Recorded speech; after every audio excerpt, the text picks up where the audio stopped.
Welcome to Forensic Friday, where we examine the intersection of true crime, psychology, and the heart of being human in the middle of it all.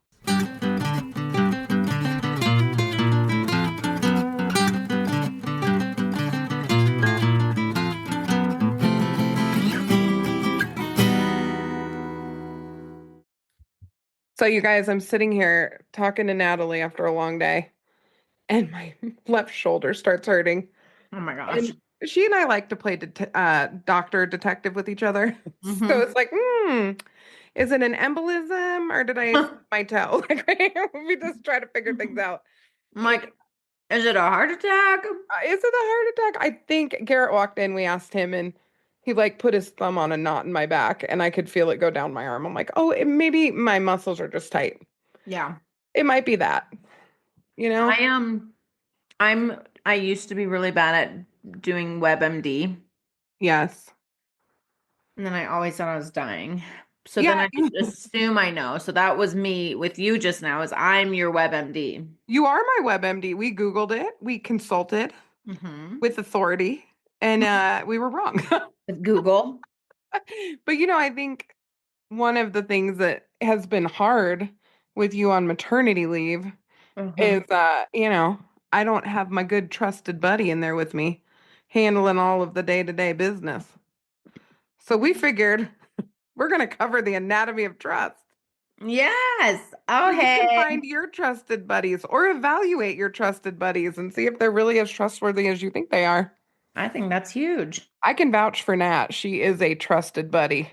Yes. Thank Mhm. you too, dude. I know, right? We have earned a lot of trust. We But have. that's what we're going to talk about today, including how to assess those relationships, but also how to be trustworthy, which I think is like step one, personally. We spend a lot of Well, time talking about whether we can trust others or not. and this is like when people are like, be the friend that you want, Yes. or like be the partner that you hope to have, Yeah, absolutely. like show up that way. Mm-hmm. That's kind of the same concept. So I'm curious, what for you, what is one of the biggest ways you build trust with someone? Like, what do you do or what do you look for in others? Oh, okay. Well, what I do, I think what I do and what I look for are the same. Yeah. I need consistency. It is Hmm. the number one way to my heart is if Hmm. you are more or less similar day to day, you can have a day, you can be uh struggling with something. It's not about being okay all the time, Yep. but I do not do well when people treat me different based on how they feel. That Yes. was not acceptable in my home growing up. We weren't allowed to just take our mood out on everybody. Mm-hmm. And so it's a big one for me, but I also give that to people. So I'm really steady Hmm. with how I treat people. I can have bad days, I can be anxious. Like, Sure. I'm not saying it's not okay to have your feelings. We spend so much time telling you to please have your feelings, Hmm. but Hmm. I don't mistreat other people with my feelings. Almost Right. never, Yeah, no. I you can know? I can attest to that for you. Oh, absolutely. And it's important to me. That's part of why I think I trust you so much is because you are just really similar day to day with me. It's great. I know. I know I have my like one-off days, but I don't have them at people. Never. You've gone your whole pregnancy and it's been great, but hard. Like Hmm. it's genuinely hard. And honestly, your relationships aren't worse for it. You know what I mean? You haven't Right. mistreated your people. No. If anything, I'm a little more honest. Yeah, I've kind of actually enjoyed that with you. I think you're always honest, but you Yeah. haven't been afraid to I'm say, less I don't feel good. filtery. You're less filtered. I have less filter. But yeah, I am always honest, but usually I'm a little bit more filtered. Yes. Yeah. Yeah. That's a good one. I like consistency. Oh yeah. I would say for me, consistency is a really good one. Like that's top. But Oh, I for sure. also say accountability. Oh yeah. Like for me, when I think of when I'm building, because I have friends who aren't super consistent. Like Mhm. they're not always the most consistent. Yeah. And I just kind of have changed some of my expectations to Hmm. match some of that. Mhm. Not match them, but like know. what to expect. Yeah. Yeah. Right. And so like for me, I'm like, yeah, consistency is really important. However, I do have people in my life who aren't always super consistent, Yeah. and I still love them all the same. Oh, yeah. Like my love for them, my care for them hasn't lowered because of their lack of consistency. Mm-mm. But I would say for me, the bigger thing is accountability. Yeah. I You get that. know, like people just owning their side, Yeah. I not see that in you. because if someone can just come to me straight, like, here's the thing, I've messed up, and obviously it's hard to be accountable. There's been times in my life where I haven't always been the most accountable. Oh, sure. But I know when I am the most accountable to myself and Hmm. with others, I feel better, Hmm. even if it's really hard, Oh, yeah. you know? And I I agree. also, when people are accountable to me, when they've messed up, it's so much easier for me to let it go, Oh, absolutely. Yeah. you know? And then I'm like, okay, you're a real human and you're willing to allow yourself to be a real human. And we're going to own the fact that we're a real human. Yeah. I think I could get over an occasional lapse in consistency if somebody is accountable. Yeah. It is funny how we have our things, though.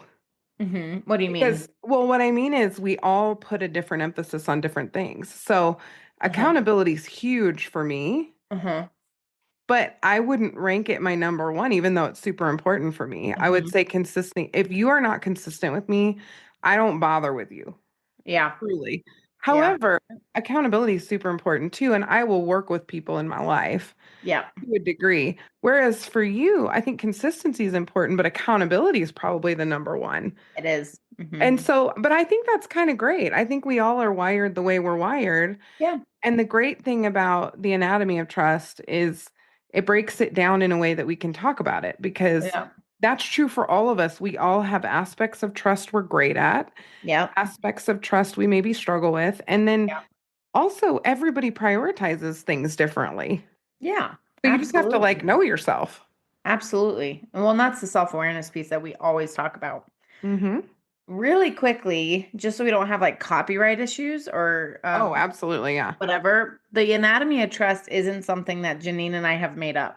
Oh, gosh. I wish I came up with it. I know. I wish I was that smart, but it's actually our lovely human that we are all obsessed with, Miss Brené Brown. Buy all of her books, follow all of her things, do everything Everything. she tells you to do. She does a whole she does a 20-minute, like, not TED Talk, but basically TED Talk-ish. Yeah. The 20-minute video on the anatomy of trust. And you guys, I mean, I could probably quote it at this point. We watch it 10 times a year more, probably once a Mhm. month, maybe. I don't even know. Mhm. Literally. It's one of the best things I've ever seen in my whole life, actually. Yes, yes. So here's what I'm going to say. We are not going to teach it the way she does because you should just go watch her video. Please do. She does it better. She does everything better. She does She's it better. literally just better. It's fine. Nobody should steal Brené's stuff and try to teach it because she just does it better. Yeah, no, don't even try. But what Mm-mm. we are going to do is we're going to share what the anatomy of trust is, how like we're going to share what she says it is, Mm-hmm. and then talk about how they show up in relationships. A Oh, I little love bit that. more so than how she talks about it, because she talks about, she goes more into like the definitions of all of it Yes, and examples. and examples, Yeah. but we're going to hang our hats more on examples, I think. Yeah, and what it creates in relationships and how to know if you have it or don't have it. Yes, Mm-hmm. exactly. Let's dive in. The anatomy of trust, the acronym that she uses is called braving. Ugh, even that. She's so smart. I know when I was doing the outline to this, I had a lapse of memory for a second and was Uh-huh. like, what is the R? What is the R? So I literally did the rest of it and I could Yeah. not remember the R. And then I was like, I'm gonna just start typing a word, and then it came to me. You know what? I think we've taught it so many times, but there are so many little words in the acronym. Uh-huh. Yeah, that happens to me sometimes too. But I remembered it. I didn't even have to look it up. I was like, it'll come to me. It'll come. And then Oh it yeah, did. I love that. But it was the R that I couldn't remember. Well, anyway, so the first one is boundaries. Oh, I love it. I know. I love everything about boundaries anyway. Boundaries are so good. But I will say her definition, well, her explanation of a boundary Uh-huh. changed my life, actually. Do you want to say what it is really I fast? do. I really do because it might change yours too. Perfect. She talks about what trust is, and she's got all these definitions, but the boundary piece specifically, she talks about what boundaries you have to have in place to make generous assumptions about somebody. Mm-hmm. That changed my life because it helped me really look at sometimes I had people in too close Mm-hmm. who were hurting me, and it wasn't because they wanted to, and it wasn't because my expectations were way, way, way too high. I just had them too close in. Like Mm-hmm. they were closer in than they should be based on what I needed from them and what they needed from me. Mm-hmm. And so I had to relocate them to a place where I could feel good about them again. Yeah. So it's kind of an emotional relocation where Mm-hmm. you have to take somebody and go, you know what? I really do love and appreciate you. And I want to Yeah. have you in my life to a degree. You being in this close is killing us both Mm-hmm. because I can't feel positively about you anymore Yep. because I need something from you that you can't give me. Yeah. I think So that's really good insight. I know. I love that. I know. It's one of my favorite things I've gotten from Brené. But that's not actually what a boundary is or how you set the boundary. So maybe you can help them Sure. with that part of it. Sure. So a boundary is literally a tool, essentially, to Mm-hmm. create protection around yourself and other people, Mm-hmm. right? So the way that I talk about boundaries with my clients in group is I talk about it.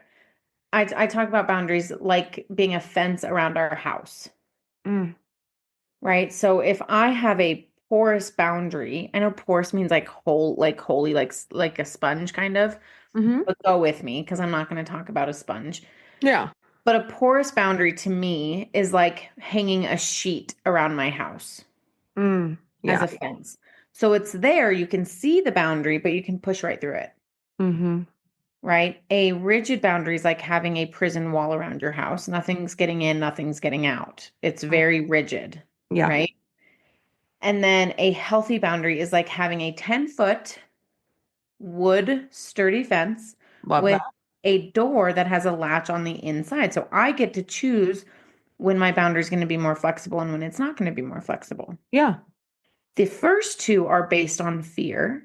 The second Mm. one is based on choice. Hmm. Yeah.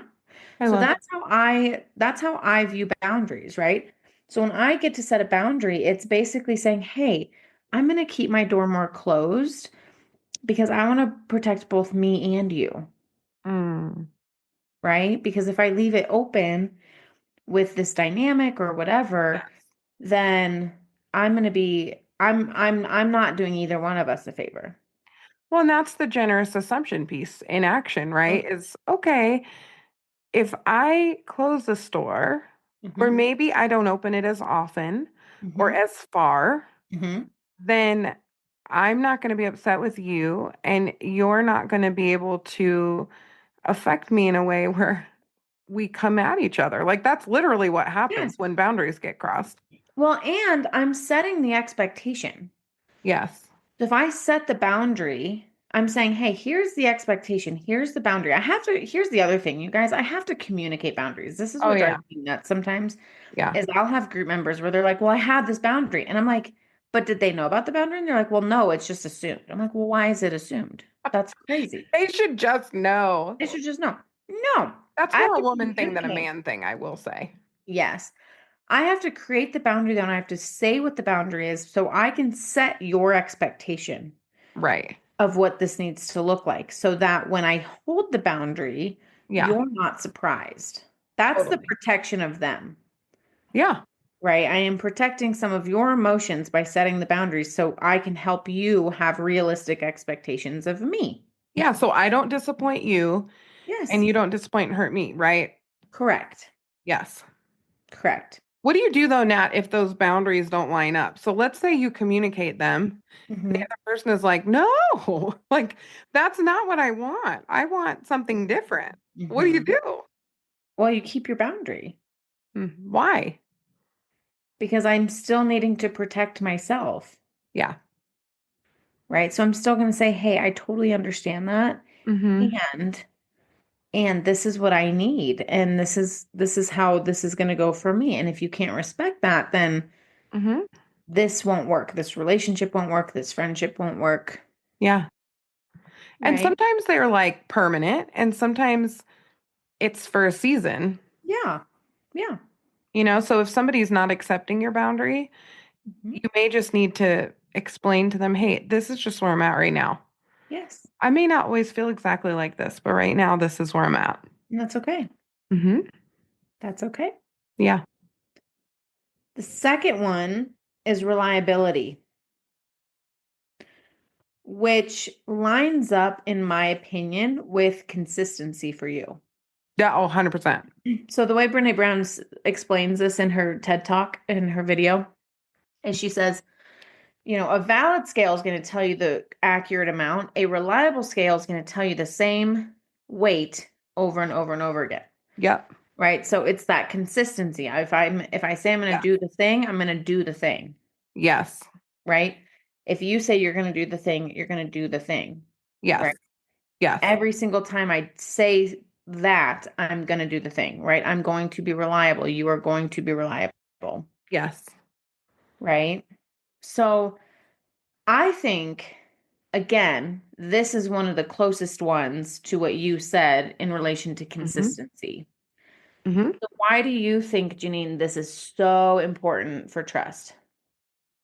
I think people are wired on a cellular brain level Hmm. to do better when we know what to expect. Absolutely. And for me, and there's probably things I know and things I don't know about myself that inform this. I do the best when I can expect how I'm going to be treated. Oh, I Hmm. do know where that comes from. Yeah, a little bit of trauma. Hmm. Really, from a trauma perspective, my nervous system is so much happier when I Hmm. know how I'm going to be treated.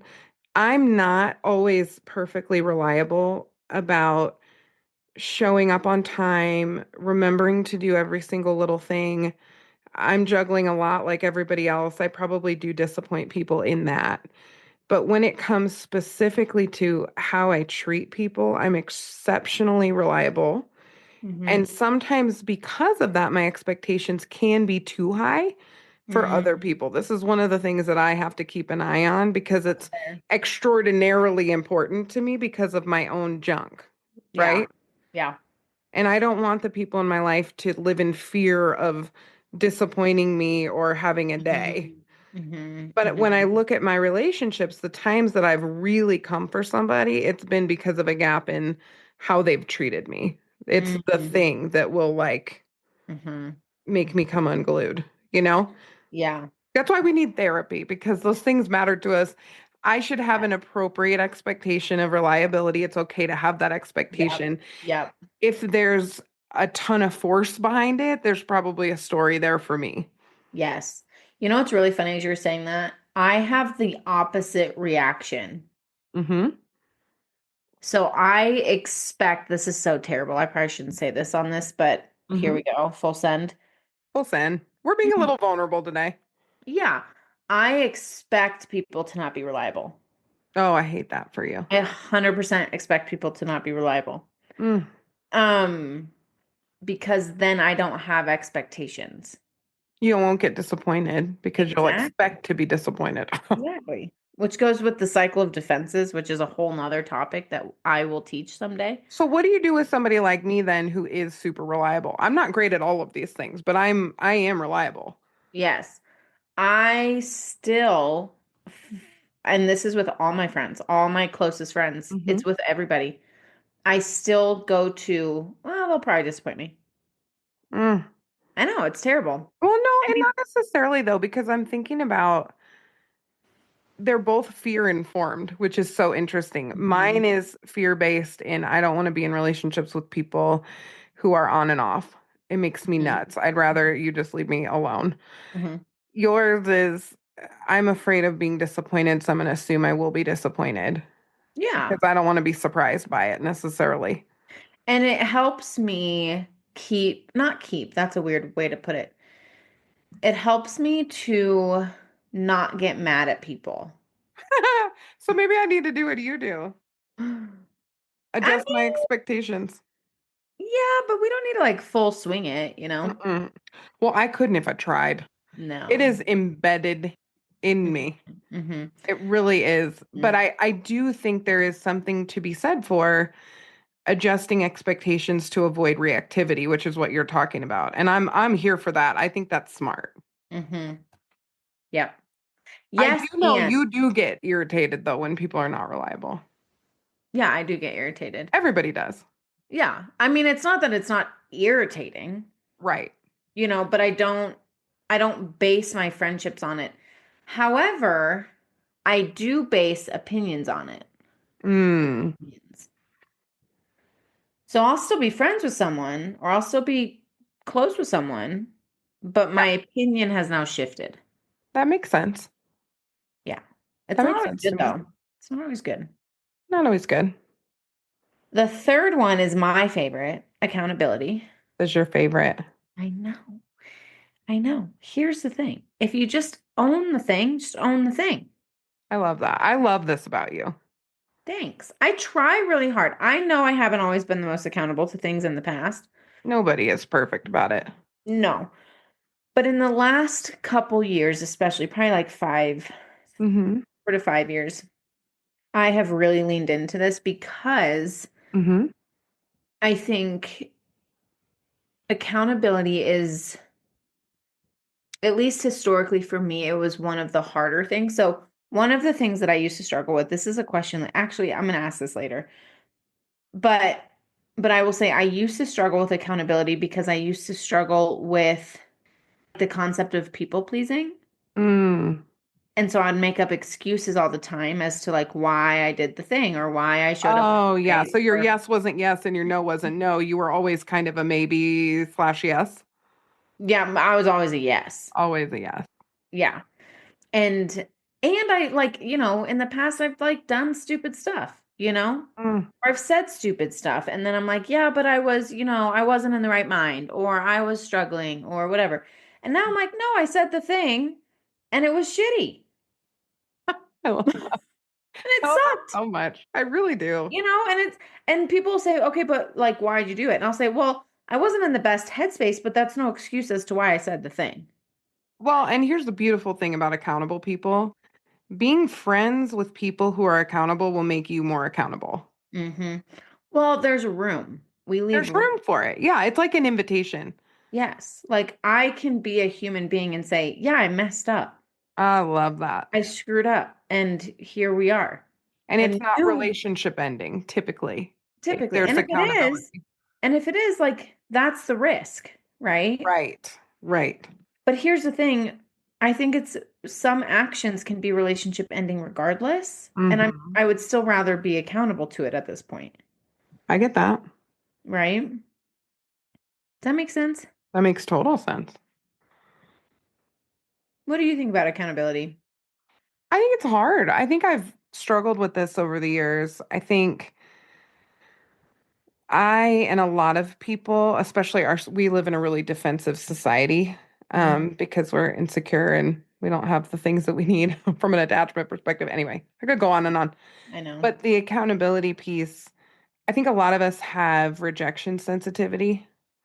And so it's hard to be Mm. accountable if somebody having an issue with me sends me in down the rabbit hole of self-loathing, etc. You Yeah. have to be kind of confident and secure to be accountable, to be able to admit that we Mhm. make mistakes. So that is something I really respect in our friendship and in others that I have. If I can be accountable, first of all, if my friends are accountable, it builds trust. Mhm. But it really is like an open door to be accountable with them. Yeah. And I really appreciate that about our friendship. I think that's something you've brought into my life for sure. That's cool. Mm-hmm. Well, and here's the thing. I've messed up a lot in the past. Everybody has. I know. I mean, but I'm gonna just, I'm Well, I gonna just appreciate that. call Name myself the out. thing. Full send. I'm gonna name the thing. I've messed up in the past, and so I know what it feels like to not be accountable, and I know what it feels like to be accountable. Yes. And I'd rather be on that side mm, any day. Oh, for sure. You know what I mean? Oh, yeah. And here's the thing, it's still super uncomfortable. There's times where I'm like, "Oh, I don't want to say the thing," especially when it's like work related. Oh, I get that. And you're like, "Nat, your dashboard sucks." I'm like, "Yeah, I I know." know, I And know. I want to give you every excuse in the world, but I have no excuse because I just need to do the thing. But I've done the thing. Well, the only way, honestly, that we can work together and be friends Hmm. is by accountability. That's the number one thing on here that has allowed Yes. us to do that. Yes. Most people cannot do what we do together Mm-mm. because you can't be friends. If you're not accountable, you cannot work together and be friends. It does not work. Oh my gosh. But also, well, and we're going to get to this. Well, we'll get to it. All these go together. Anyway, Oh, yeah. vault is the next one. Do you want to explain vault?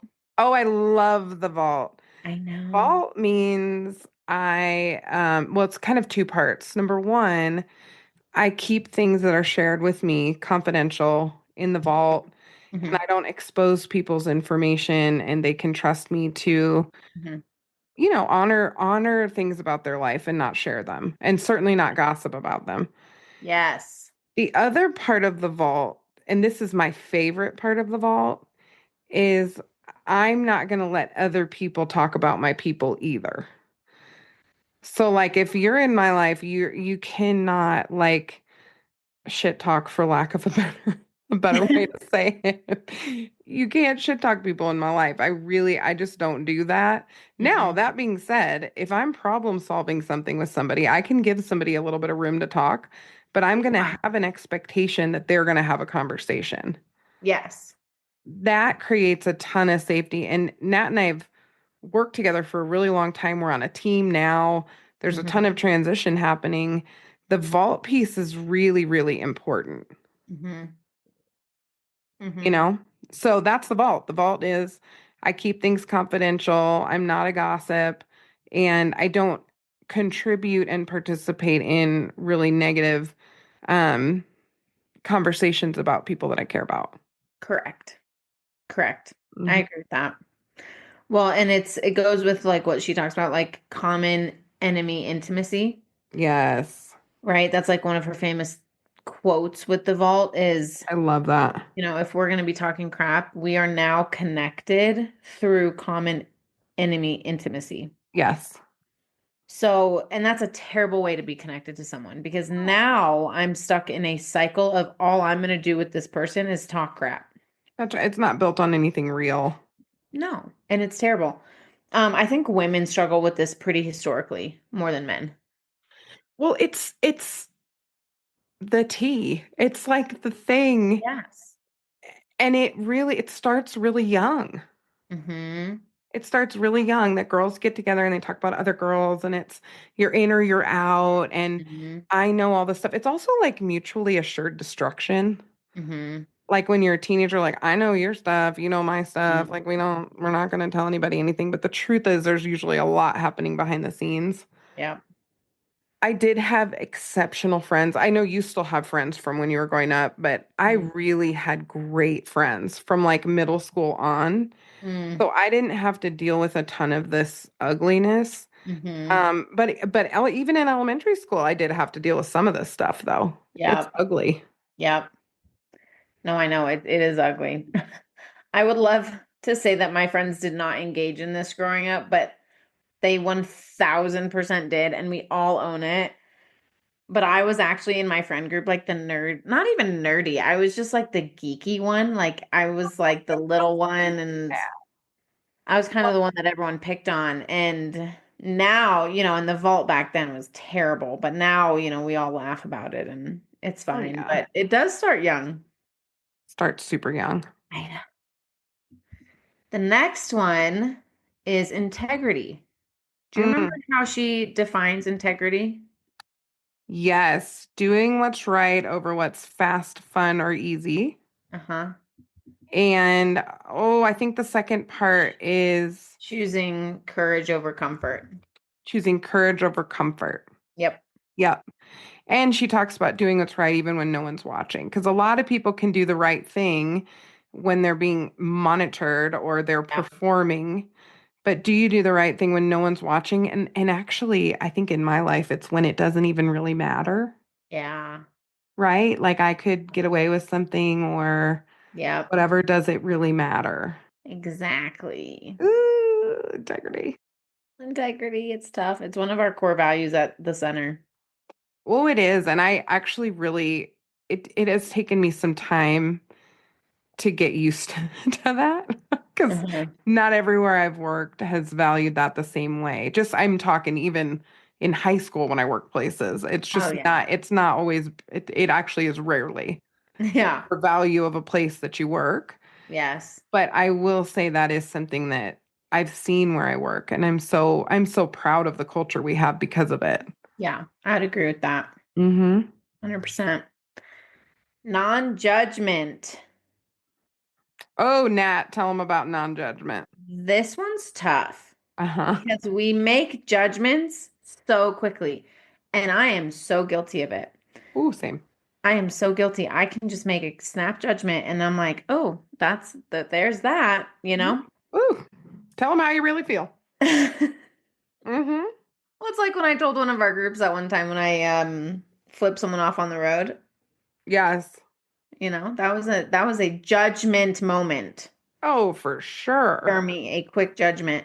So non-judgment is being able to show up in a space that is neutral and open, Mm. Like an open right? posture, kind of. Yeah, and being able to say, Mm-hmm. "Hey, we, Mm-hmm. I'm here and the goal is not to bring judgment into the situation, Yeah. right?" What do you think about this one? How do you feel? How does this show up for you? Oh, I suck at this one. I know this one's hard. I really do. I suck at this one. This is something I'm always working on.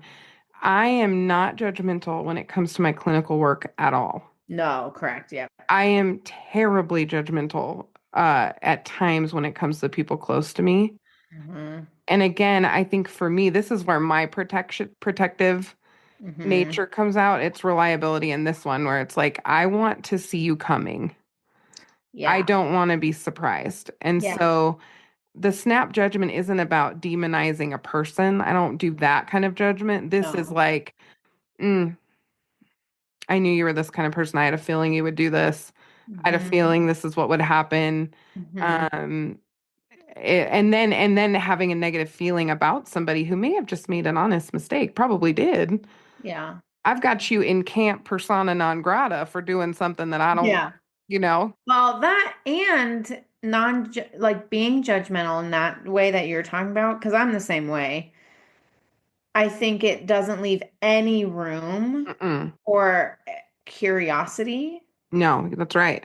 and for people being a human being, Oh, for sure. right? Because I'm the same, right? It's like, oh, you proved me right. It goes back to what I was saying Yeah, earlier. you assume they're gonna screw up. I just assume it. Yeah, me, That, I'm like, they better not. And then when they do, that's it's like, I knew it. so my assumption is literally a judgment on somebody. Yes. So this one's tough. This one's probably the hardest one. So it's so important though. And for me, I've had to sit with, they all go together, which you're going to get into. But Yeah. for me, there's an integrity piece. If my clinical work is built on, and the thing that gives me so much excitement and enjoyment in my career is being non-judgmental. I love Mhm. working with people who make no sense to anybody else, but they make sense to me. Yes. But then in my personal life, I don't give anybody any room. Like there's I no integrity know. in that. That makes zero sense. I know. But it's like it goes to like that human piece of us though. Uh-huh. Oh, of course. So I'm even thinking I shouldn't say this on here, but I'm going to. It's happening. I even think of like, ooh, I probably shouldn't do it. It has nothing to do with the people I'm about to say. I'm gonna just say that. But it has to do with my brother's girlfriends when he gets a new girlfriend, Yes, yes, yes, yes.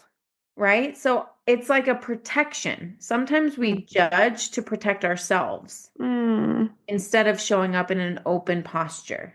Well, and probably that's because there's a part of you that's been excited a Yes. very long time for your brother to meet someone wonderful Yes. and then for you to have a relationship with that person. And then they don't work out And you feel sad. and I'm sad and then he starts dating because that's what you do. When you break up, you date someone Exactly. else Start because dating again. you're trying to find the right person and I get that. Hmm. I was just never a big dater. Like I dated for a long time, the Yes. people that I dated, but I didn't date a lot of people, Yes, yes, yes, yes, right? yes. And I don't think either way is right or wrong. So how No, my it doesn't brother does matter. it or has done it historically, it's not wrong.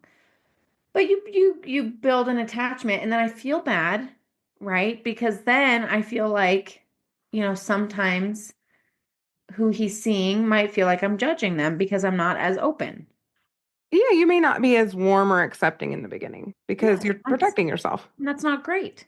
Well, and you and I have a habit of, I think we have this in common. We collect people and we keep them for always. Yes. That's just how we are. Yeah. And so I think the judgment comes from the pain of not being able to maintain a relationship for whatever reason, Mhm. because I would much rather keep you in my life forever. Well, then I judge my brother. Hmm. I don't even judge like, who he's seeing. Yeah. I judge him. Hmm. Poor Yep. guy. Poor guy. He's gonna listen to this and be like, God, I hate my sister. Ah, Anyway, he is not because he also laughs when he listens to us. So, I know he thinks we're hi, funny. Mason. It's fine. I know. The last one, I love this one, Hmm. is generosity, which the way that Brene Brown talks about generosity, it's like more like benefit of the doubt. Hmm. I'm going to have a generous assumption about you, is literally what she says. I'm quoting her, Oh, I love this so, so, so much.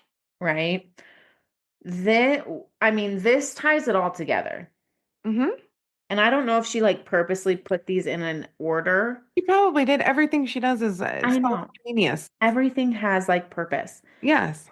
So I think generosity ties everything together, right? If someone sets a boundary, my generous assumption about them is going to be they're setting this boundary for the betterment of themselves and our relationship. Oh, well said. It's literally assuming the best. I was thinking the words as you were saying them. I love when that happens. Yes, I know you're my girl. We have Same also thing. taught this 100 times together. I know, you're not wrong. Same thing with like reliability, right? If someone isn't reliable for a moment, they don't do the thing that they said they're going to do, I'm going to have a generous assumption and say that's not really who they are, right? Like Write them generosity off as just, unreliable. yes, generosity just ties it all together. I agree. What are your thoughts? I just totally agree with that. Generosity is just a game changer. Mm-hmm. And we don't think about this as being part of trust, but it's Mm-mm. essential. Mm-hmm. And I Mm-hmm. remember when I first started working for the center, I'd been through some hard things. And my boss now, he sent me this video to watch, and it was trust versus suspicion in Mm. the workplace. So it's like, am I going to Uh-huh. come from a place of scarcity, suspicion, Mm-hmm. negativity, or am I going to come from a place of trust? Mm-hmm. And I was like, this is just the stupidest shit ever when I get this video. He knows this. I've told him. Um, we start watching it as a staff, and I had to turn my video off because I was crying Aw. because I've wanted so badly, I think, in my professional life. And you would think working with therapists, we just have this in spades, but we don't because No. we did. And it's a big job and it's not always easy. Mhm. I've always wanted that in a team. I've always really wanted to give people the benefit of the doubt. I think Yep. it's so life-giving to have that with each other. Yep. And so to have this spelled out in this video is like, oh my gosh, how did I get here? This is so great. So yeah, it's my favorite. Yeah. I love that. And it holds the whole thing together. I want to see that video. Oh, It I'll send it does. to you. You'll cry too. Perfect. I'm just telling you. It's You'll great. cry too because I was done. I had to turn off my video. I'm like, I don't cry at work. I Cried a don't cry at work. times in my whole life. I've cried at work. It's Oh. embarrassing. It sucks. It's terrible. I know. Surprises me every time. Yeah, I do love this. I love generosity. I love this idea of benefit of the doubt. I struggle like crazy with it, Mm, especially because of what I've already shared, right? Like not like having a hard yeah. time not having some level of judgment in our personal lives, Mm, right? And expecting people not to be reliable. Like generosity is literally probably the hardest one for me because of those yeah. things. I'm great at generosity until you're not nice to me. And then I'm like, bye forever. Oh yeah. And then you're like, get out of my life It's so for the bad. rest of it. I'm kind And I am of like aware that of it, which is too. good.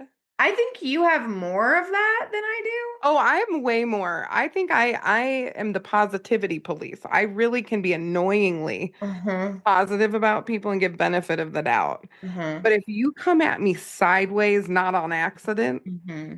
the punishment is severe and it is Mm-hmm. immediate. It's like I'm Mm-hmm. not doing this with you ever again. Yeah.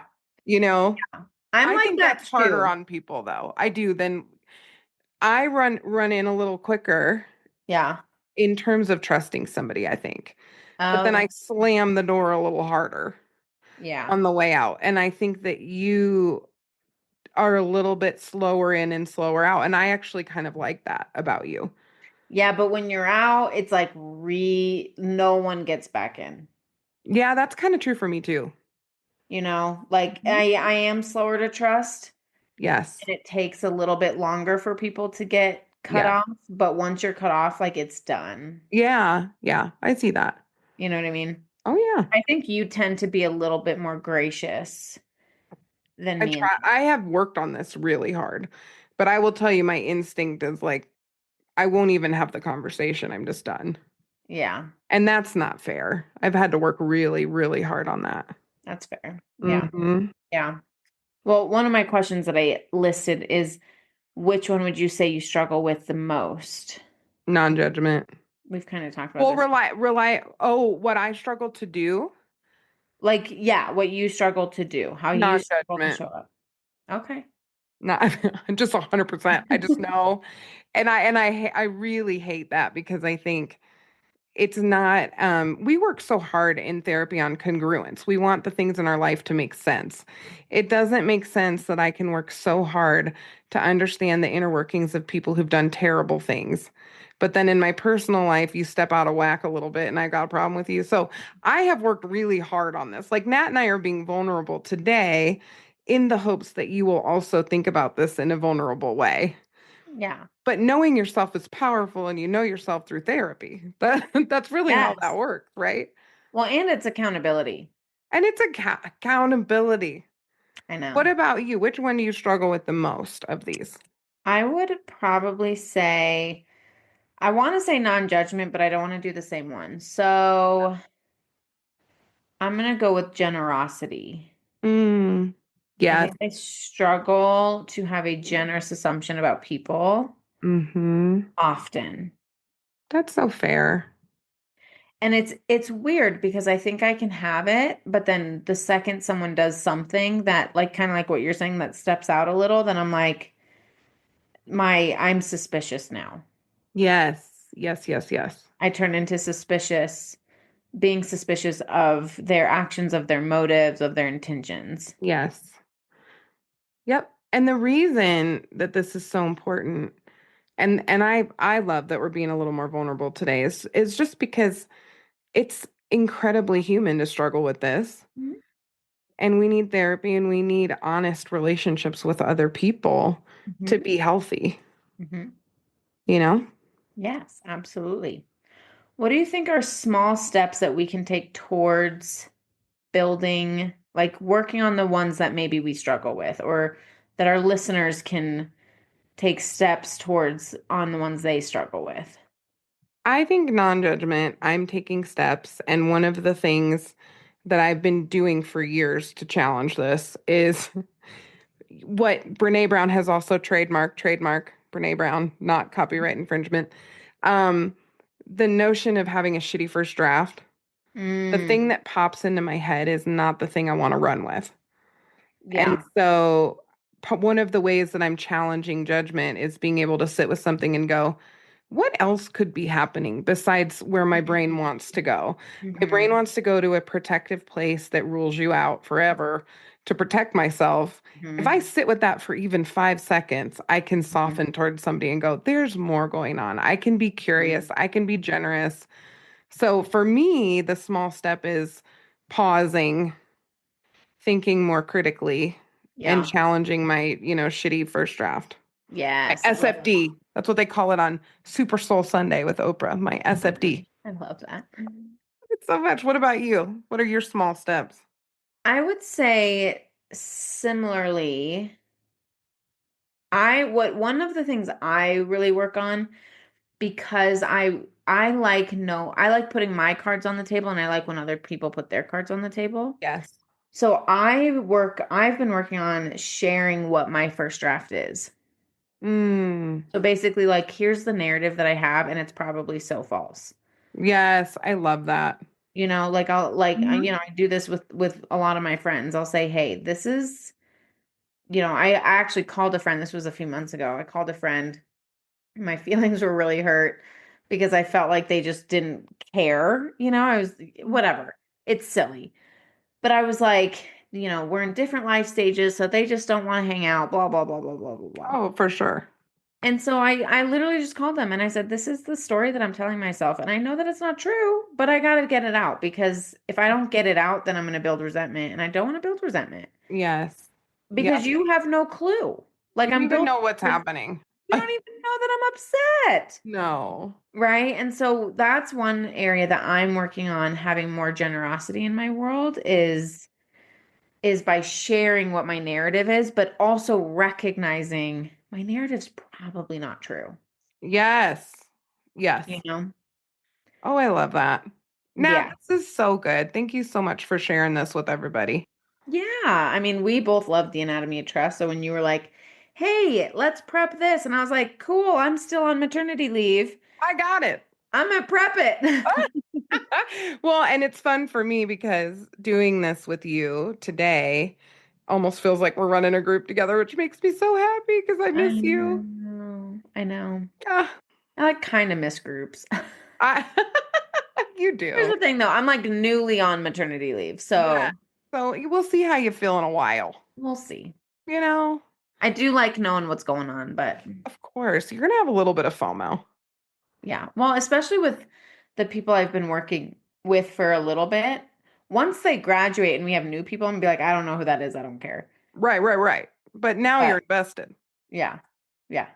Oh, well, thank y'all for joining us so much, and we'll see you Friday. As always, Bye, forensic friends. I'm Janine. And I'm Nat. And as always, thanks for listening and join us next week for more crime, psychology, and heart.